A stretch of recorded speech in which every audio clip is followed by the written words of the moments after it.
Hola, buenas tardes. Hoy vamos a hacer un resumen de cuáles son las consecuencias de la guerra mundial. Ya hemos ido comentando desde el principio cómo había sido pues, el periodo pues, en el que la humanidad había llegado pues, al grado mayor de destrucción dentro de lo que había sido pues, esas guerras que siempre se habían producido en Europa. Nos podemos ir, tenemos las más profundas, las más antiguas, nos podemos ir a la guerra de los 100 años, nos podemos ir posteriormente a la guerra de los 30 años, a la guerra de sucesión española. Son guerras europeas y bueno, pues todas ellas habían sido evidentemente muy destructivas, pero normalmente en casi todas ellas eran ejércitos los que se enfrentaban. Habíamos visto cómo hasta la Primera Guerra Mundial no ocurre aquello de que se convierte en la destrucción masiva, que se convierte en concepto de guerra total. Todo sirve para acabar con el enemigo. Tenemos unas consecuencias de la guerra que, bueno, como decía, vengo comentando, la más dramática de todas es bueno, pues es la pérdida de millones de vidas humanas, hasta casi 60 millones de vidas humanas, depende de la fuente donde nos inspiremos, pero en cualquier caso estaría en esas cifras, alrededor de los 60 millones de personas fallecidas. Vamos a intentar ver dónde habían muerto, quiénes eran quienes más muertos habían puesto. Ya habíamos visto cómo la URSS había sufrido muchísimo.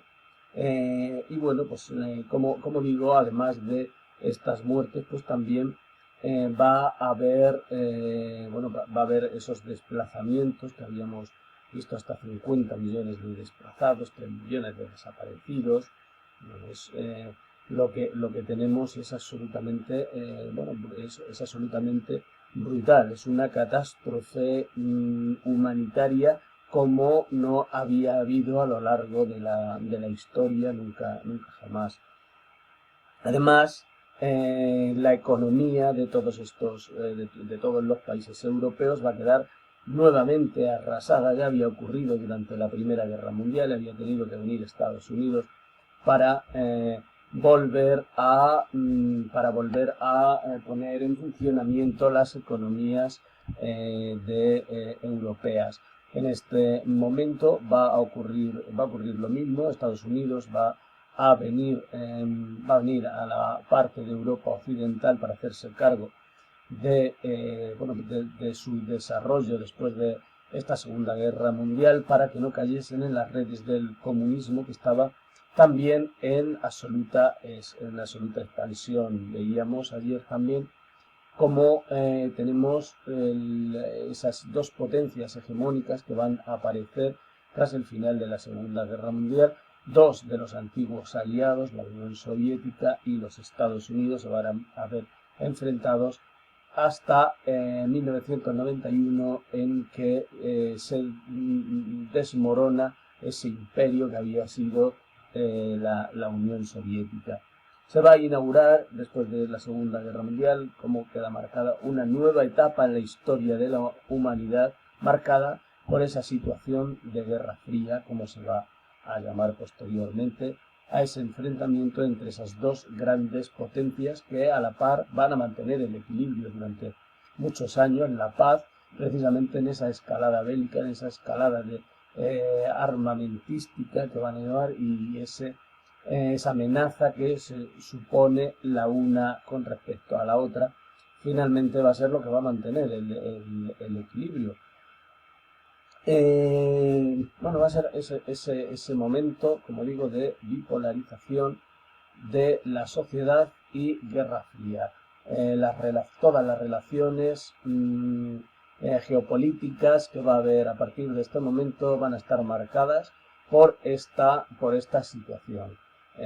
O se está en el bando de, o se está en el bando del capitalista, bajo Estados Unidos. La OTAN se va a fundar, va a ser una organización de defensa, como vamos a ver en los próximos días, en muy poquitos años, a la altura de 1949, se va a crear la OTAN, y muy poquito después va a contestar también la Unión Soviética, creando el Pacto de Varsovia, con organizaciones, pues eso, para la defensa de sus propios países.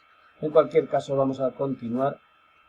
Ahora eso ya lo veremos posteriormente. Vamos a ver cuáles son algunas de esas causas que ya había comentado, más dramáticas, que eran eso, las humanitarias, las demográficas, la de las personas, la de los fallecidos que irían a la guerra. También había puesto el acento en que en las guerras normalmente quienes mueren son personas jóvenes entre 18 y 30 y pocos años, y además corresponde con la edad que se está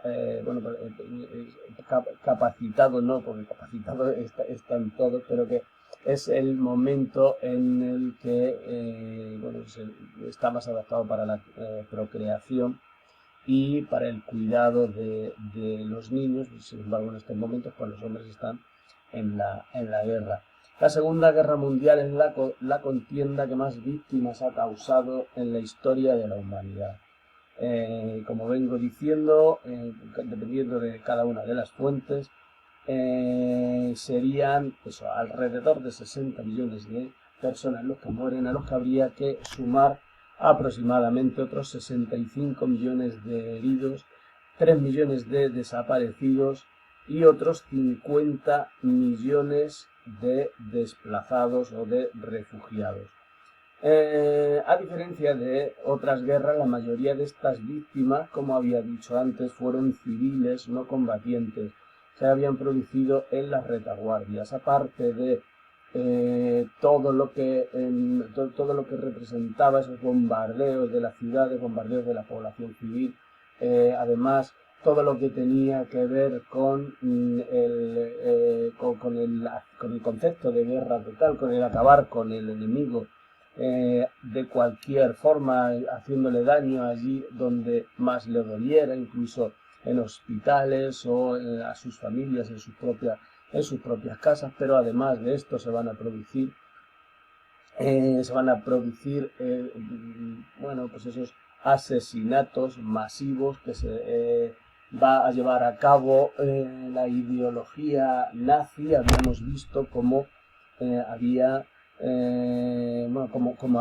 nacido allí por 1919 con un pequeño partido creado por Hitler, y cómo a partir del 33 había triunfado en las elecciones, cómo habían llegado al poder y cómo habían ido poco a poco, lo vamos a ver un poquito más adelante, cómo poco a poco habían ido coartando libertades a los judíos, cómo los habían ido arrinconando y cómo finalmente van a ir a terminar con la solución final, como ellos lo llamaban, que era el genocidio de hasta 6 millones de judíos en campos de concentración que llevarían a las cámaras de gas a acabar con ellos de una forma también absolutamente dramática. Vemos eso, cómo son las condiciones de esta guerra. Cualquier aspecto que miremos de la guerra, aunque en pelis y tal, hemos visto cómo se suelen sacar, y yo os he recomendado alguna serie en la que se pone el acento en la camaradería, en la ayuda mutua, en aspectos humanos de los soldados en la lucha, en las guerras. Como digo, hay que buscar esa pérdida de vidas humanas en la retaguardia, en los bombardeos que se hacían sobre las ciudades, con los dos más dramáticos que habíamos visto, que eran los dos finales con los que se pone punto y final a la guerra en el Pacífico, que son son las sendas bombas que se tiran sobre las ciudades de Hiroshima y Nagasaki, dos bombas nucleares. Aparte de esto, la desnutrición, las enfermedades, todo lo que lleva consigo además este aspecto de la guerra, el hecho de que todos los hombres jóvenes que están en edad de trabajar, pues estén en el frente, se destruyan además tanto cosechas como zonas agrícolas, como la distribución a través de las carreteras, puentes, como además industrias, todo se destruye, con lo cual la comida va a empezar a escasear y además la propagación de enfermedades pues, en las zonas de los frentes o desde estas grandes ciudades pues también va a ser un elemento importante dentro de la mortalidad, dentro de la expansión del dramatismo de la guerra, ya no solo a través de las armas. Teniendo en cuenta los lugares o los países de procedencia de los mayores afectados, como venía diciendo, el mayor número de muertos que se había producido y el mayor número de daños, destrozos, y donde la guerra había sido más brutal, había sido en el frente oriental y habían venido a ser precisamente de la Unión Soviética, que llegaron a tener de aquellos 60 millones alrededor de 21 millones de muertos entre civiles y militares. Esto supondría una barbaridad, una proporción bastante grande, hasta el 10% de su población total, pero teniendo en cuenta, como digo, que básicamente la mayoría además era población joven, en edad de trabajar, en edad de procrear, y bueno, pues el futuro de esa Unión Soviética. 21 millones de personas, que se dice fácil, dentro de un país bastante más pequeño. Sería en Polonia 5 millones de polacos, o lo que supondría el 20% de su población total. Eso también una barbaridad. En Asia, China va a perder 13 millones de personas, la mayoría como consecuencia de la expansión de las enfermedades, del hambre, y bueno, también bajo la guerra y la poca preparación que tenían para llevar a cabo esta guerra. Durante el conflicto se produce, como había dicho, el holocausto, en el que los nazis asesinan entre 6 y 8 millones de judíos, junto a gitanos y junto a otras minorías, étnicas, donde además también encontraríamos incluso algunos españoles, algunos republicanos que habían huido de la guerra civil, aquellos 500.000 desplazados que habían ido hacia Francia y que habían acabado en campos de concentración franceses. Con la ocupación francesa llegaron incluso a acabar en estos campos de concentración nazis, y muchos de ellos considerados apátridas, además, porque no tenían patria, fueron también ejecutados dentro de estas ejecuciones masivas que llevaba a cabo el régimen nazi. Tenemos muy importantes también las consecuencias económicas. Claro, finalmente la guerra va a ser responsable de una devastadora crisis económica. Evidentemente, tanta destrucción, no solo si queremos hablar en los términos humanos, como la mano de obra, pero no es solo eso, sino que además va a quedar absolutamente destruidas pues las ciudades, quedan bombardeadas con intensidad bajo toneladas de bombas. Las industrias van a ser completamente destruidas. Evidentemente eran un punto, eran puntos estratégicos las industrias, porque las industrias eran desde donde se puede construir material bélico, con lo cual eran bombardeadas continuamente.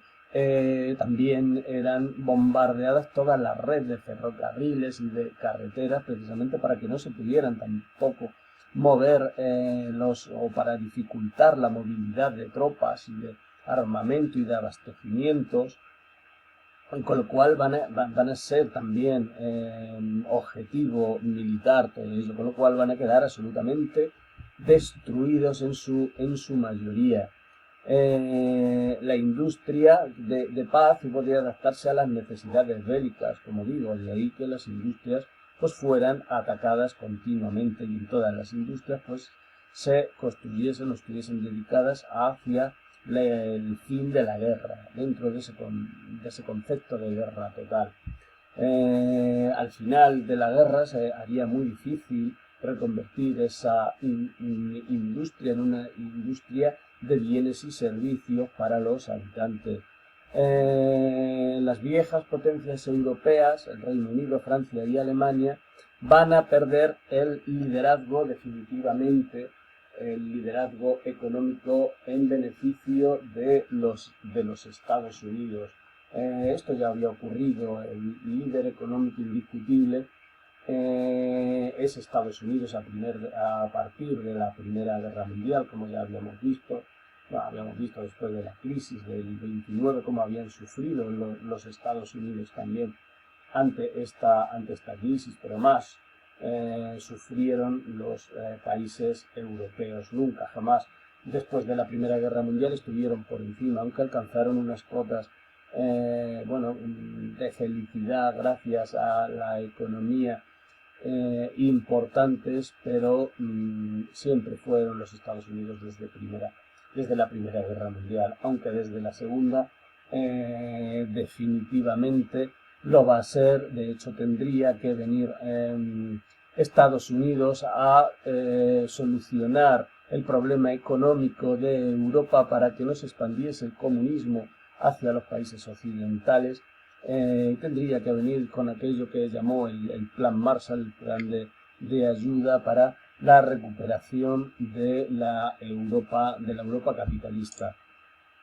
Va a haber también modificaciones, también como hubo durante la Primera Guerra Mundial, va a haber modificaciones territoriales importantes, modificaciones de las fronteras y equilibrio o alteración del equilibrio mundial anterior para que llegue a producirse ese nuevo equilibrio en el que la Unión Soviética y Estados Unidos sean las dos potencias preponderantes. La Unión Soviética recupera territorios perdidos en 1941, amplía sus fronteras a costa de esas repúblicas bálticas, Estonia, Letonia, Lituania, parte de Finlandia, que habíamos visto ya, de Polonia, y también hemos ido viendo a lo largo de la guerra cómo ocupaban estos territorios, y de Alemania, Prusia Oriental, pasaron a formar parte directamente del Estado soviético. También del Japón obtuvo las Islas Kuriles y el sur de la isla de Sajalín. También se apropió de Besarabia a costa de Rumanía, y Alemania fue devuelta a los límites de 1918, perdiendo los territorios del este que fueron repartidos entre Polonia y Rusia, unos 100.000 kilómetros cuadrados. Alemania finalmente se va a dividir en 4 partes, veíamos en el vídeo anterior. Finalmente por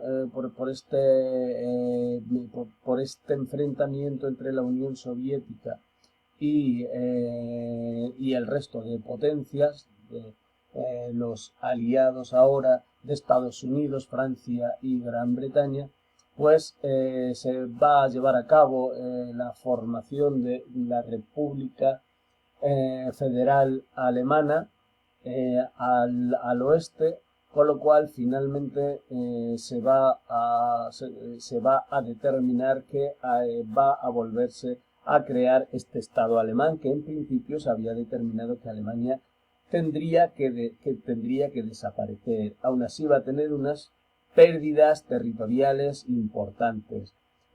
Fue dividida en 4 provincias administrativas, ya lo había comentado, entre Estados Unidos, Unión Soviética, el Reino Unido y Francia. Finalmente esa partición dio origen a 2 estados, la República Federal de Alemania, que es con lo que contestaron los aliados ante la expansión de la Unión Soviética, unificaron los 3 territorios que tenían y establecieron la capital en Bonn. La Unión Soviética va a contestar directamente creando la República Democrática Alemana con capital en Berlín. Berlín además quedó fragmentada en 4 sectores.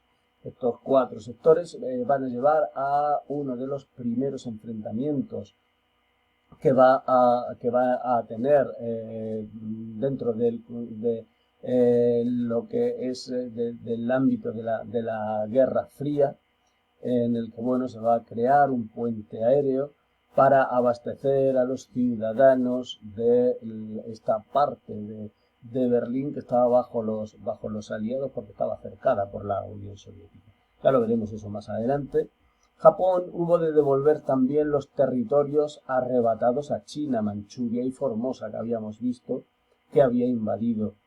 Conservó la figura representativa, le permitieron que conservase al emperador Hirohito, pero despojado ahora de ese carácter divino que había llevado o que llevaba a los japoneses a dar la vida por él, esos samuráis, esos kamikazes, ese concepto japonés, ese concepto oriental de la divinidad del emperador, pues todo esto va a desaparecer.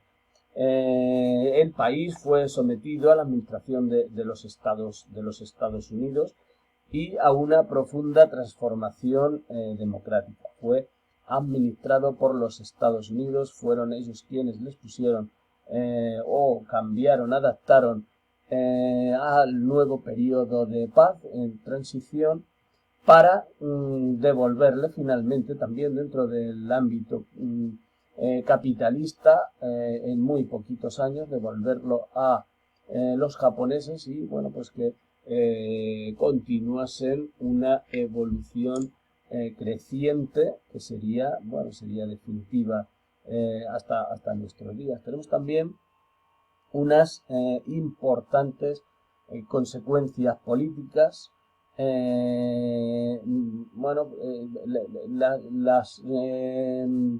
Estas consecuencias, evidentemente, para quien van a estar más agravadas, va a ser para Alemania, que era la líder de va a ser el líder del eje, de las potencias del eje.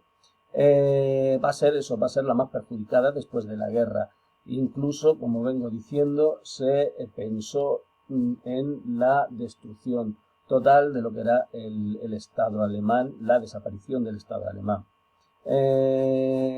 Por segunda vez había perdido la oportunidad de convertirse en una potencia mundial, como era su deseo desde Bismarck allá por los años 70 del siglo XIX. Cedió su soberanía y su territorio se repartió entre los vencedores, que luego, poco a poco, como hemos visto, fueron devolviendo. Japón, aunque conservó la integridad territorial, quedó bajo la administración estadounidense, como hemos visto, representada en el general MacArthur, y su fórmula de gobierno autoritario con reminiscencias feudales desapareció en beneficio de una profundísima revolución social y política y una democratización de la sociedad. El Reino Unido hubo de resignarse finalmente a su papel de segunda potencia mundial, perdón, no de segunda potencia mundial, de potencia de segunda fila mundial. Había concluido evidentemente su imperio marítimo, y además va a ser también obligado, después de la Segunda Guerra Mundial, tanto Estados Unidos como la Unión Soviética van a apoyar el proceso de descolonización por el que se había llegado a la Primera Guerra Mundial. Ahora se va a proceder al proceso contrario, que es el de la descolonización de todas las antiguas colonias del Imperio Británico, francés, estas potencias coloniales van a desaparecer. Dos potencias ahora se van a disputar la hegemonía mundial, como vengo diciendo, Estados Unidos y la Unión Soviética. Ambas representan dos modelos económicos, sociales e ideológicos completamente antagónicos. Son el capitalismo y el comunismo.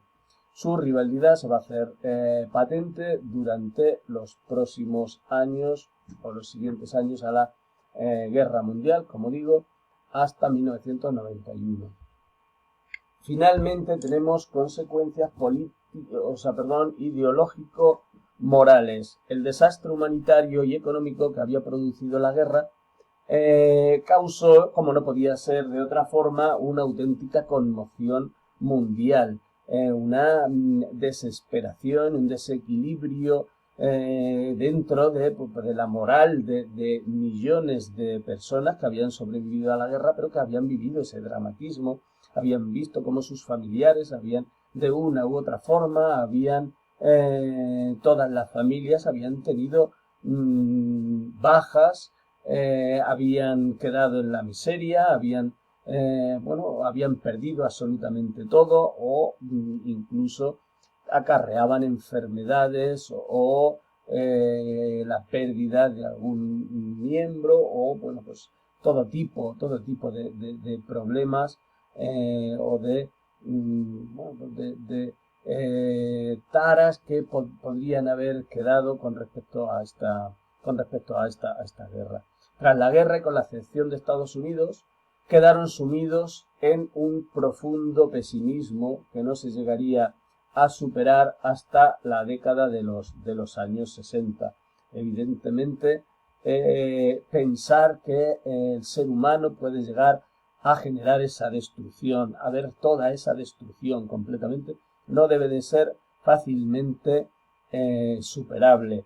Las costumbres van a sufrir unos importantes cambios. Evidentemente, la mujer ya en la Primera Guerra Mundial había tenido que tomar el relevo dentro de las fábricas, porque los hombres habían ido a la guerra y habían iniciado un proceso de emancipación, de liberación y de independencia, que va a ir adquiriendo cada vez un papel más relevante, incluso en sociedades como la japonesa, que eran terriblemente conservadoras, van a sufrir una modificación importantísima bajo la administración de los Estados Unidos.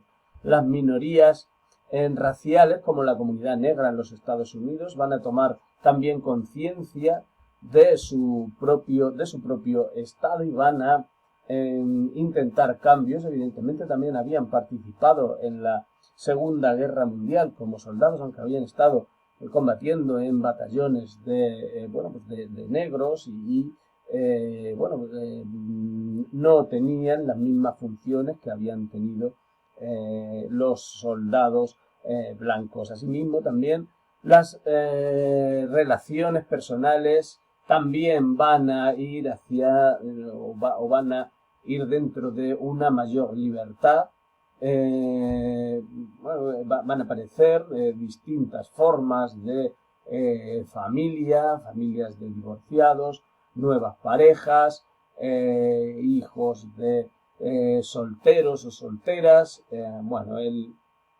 Por otra parte, el holocausto, todo eso que he comentado ahora, de las causas estas las consecuencias ideológico-morales van a venir posteriormente y van a partir, además de algo que también ocurrió en la Primera Guerra Mundial, que era pues ante ese primer horror que había supuesto la Primera Guerra Mundial. Ocurre lo mismo en la segunda, tras el horror que había supuesto, van a venir las ganas de cambiar el mundo, las ganas de intentar mejorar como seres humanos. Es intentar no llevar las cosas al extremo, a la pelea, y intentar superar todos los problemas que pudiese haber. Van a aparecer todo esto que vemos, van a aparecer nuevas generaciones y van a traer unos cambios muy importantes que se darán a lo largo de la segunda mitad del siglo XX. Otras de las consecuencias importantes son las que van a ocurrir a partir del conocimiento de lo que había ocurrido en esos campos de exterminio nazis, ese holocausto. Una vez que se conoce, va a causar vergüenza, estupor en la propia civilización, evidentemente dentro de los aliados, pero también dentro de buena parte de la población alemana, que no pensaban que Hitler pudiese llegar tan lejos en la aberración de sus ideales políticos. Y bueno, pues todos estos cambios que van a darse a partir de aquí, pues van a llevar a una nueva modalidad de vida, todas esas cuestiones que van a aparecer dentro de la Guerra Fría y que vamos a ver en los próximos días. Vamos a dejar hoy aquí. Y bueno, creo que están claras cuáles son las consecuencias, como he dicho, demográficas, económicas, territoriales, políticas e ideológico-morales. Estas son las características que tenemos, las características que han tenido lugar o las consecuencias que han tenido lugar dentro de la seguridad.